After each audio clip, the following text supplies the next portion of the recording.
Et lors de sa découverte, il est souvent à un stade très avancé. La chirurgie n'était envisageable que pour 20 à 30% des patients. Nous étions leur dernier espoir. Notre arme de prédilection était la procédure dite de Whipple, consistant à retirer la tête du pancréas du patient et la partie supérieure de l'intestin grêle, appelée duodénum. Il s'agissait d'une intervention complexe et dangereuse qui, dans les premiers temps, se révélait presque toujours fatale. Pourtant, les chirurgiens la tentaient toujours. C'est dire à quel point le pronostic du cancer du pancréas était sombre. À l'époque de mon internat, plus de 99% des patients survivaient au moins 30 jours après l'intervention. Nous étions devenus plutôt habiles pour attraper les œufs. À ce moment de ma vie, j'étais déterminé à devenir le meilleur chirurgien cancérologue possible. J'avais travaillé très dur pour en arriver là.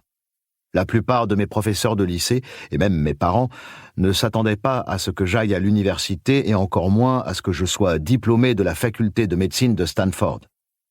Cependant, je me sentais de plus en plus tiraillé. D'un côté, j'aimais la complexité de ces opérations chirurgicales et je jubilais chaque fois que nous terminions une procédure avec succès.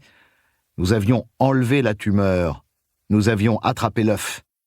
Du moins le pensions-nous. D'un autre côté, je commençais à me demander quelle était la définition du succès. En réalité, la quasi-totalité de ces patients allaient mourir au bout de quelques années. L'œuf allait inévitablement toucher le sol. Quel était notre véritable accomplissement?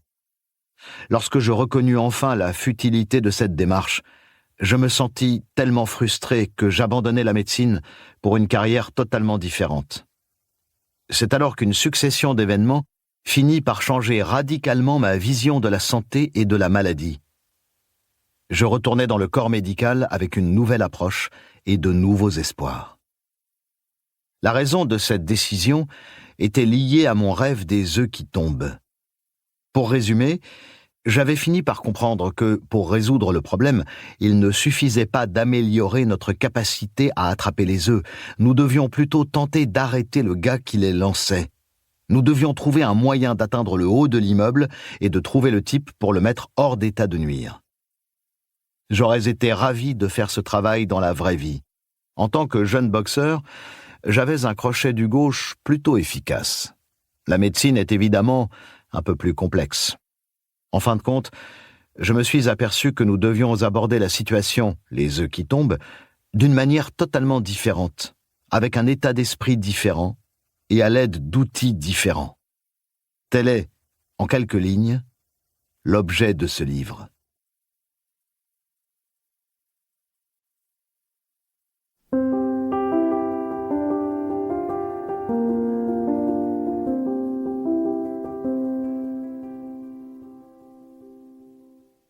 Première partie. Chapitre 1. Le jeu de longue haleine. De la mort rapide à la mort lente. Il arrive un moment où il faut cesser de se contenter de sortir les gens de la rivière. Nous devons aller en amont et découvrir pourquoi ils tombent à l'eau. Desmond Tutu. Je n'oublierai jamais le premier patient que j'ai vu mourir. C'était au début de ma 2e année de médecine, alors que je passais un samedi soir en tant que bénévole à l'hôpital, ce que la fac nous encourageait à faire.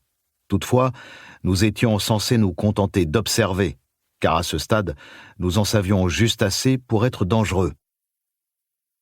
À un moment donné, une femme d'une 30aine d'années se présenta aux urgences en se plaignant d'essoufflement.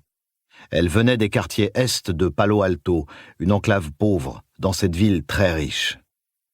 Pendant que les infirmières lui posaient des électrodes et lui mettaient un masque à oxygène sur le nez et la bouche, j'étais assis à côté d'elle, essayant de la distraire en lui parlant. « Comment vous appelez-vous? Avez-vous des enfants? Depuis combien de temps vous sentez-vous essoufflé ?» Soudain, son visage se crispa de peur et elle se mit à haleter. Puis ses yeux se révulsèrent et elle perdit connaissance.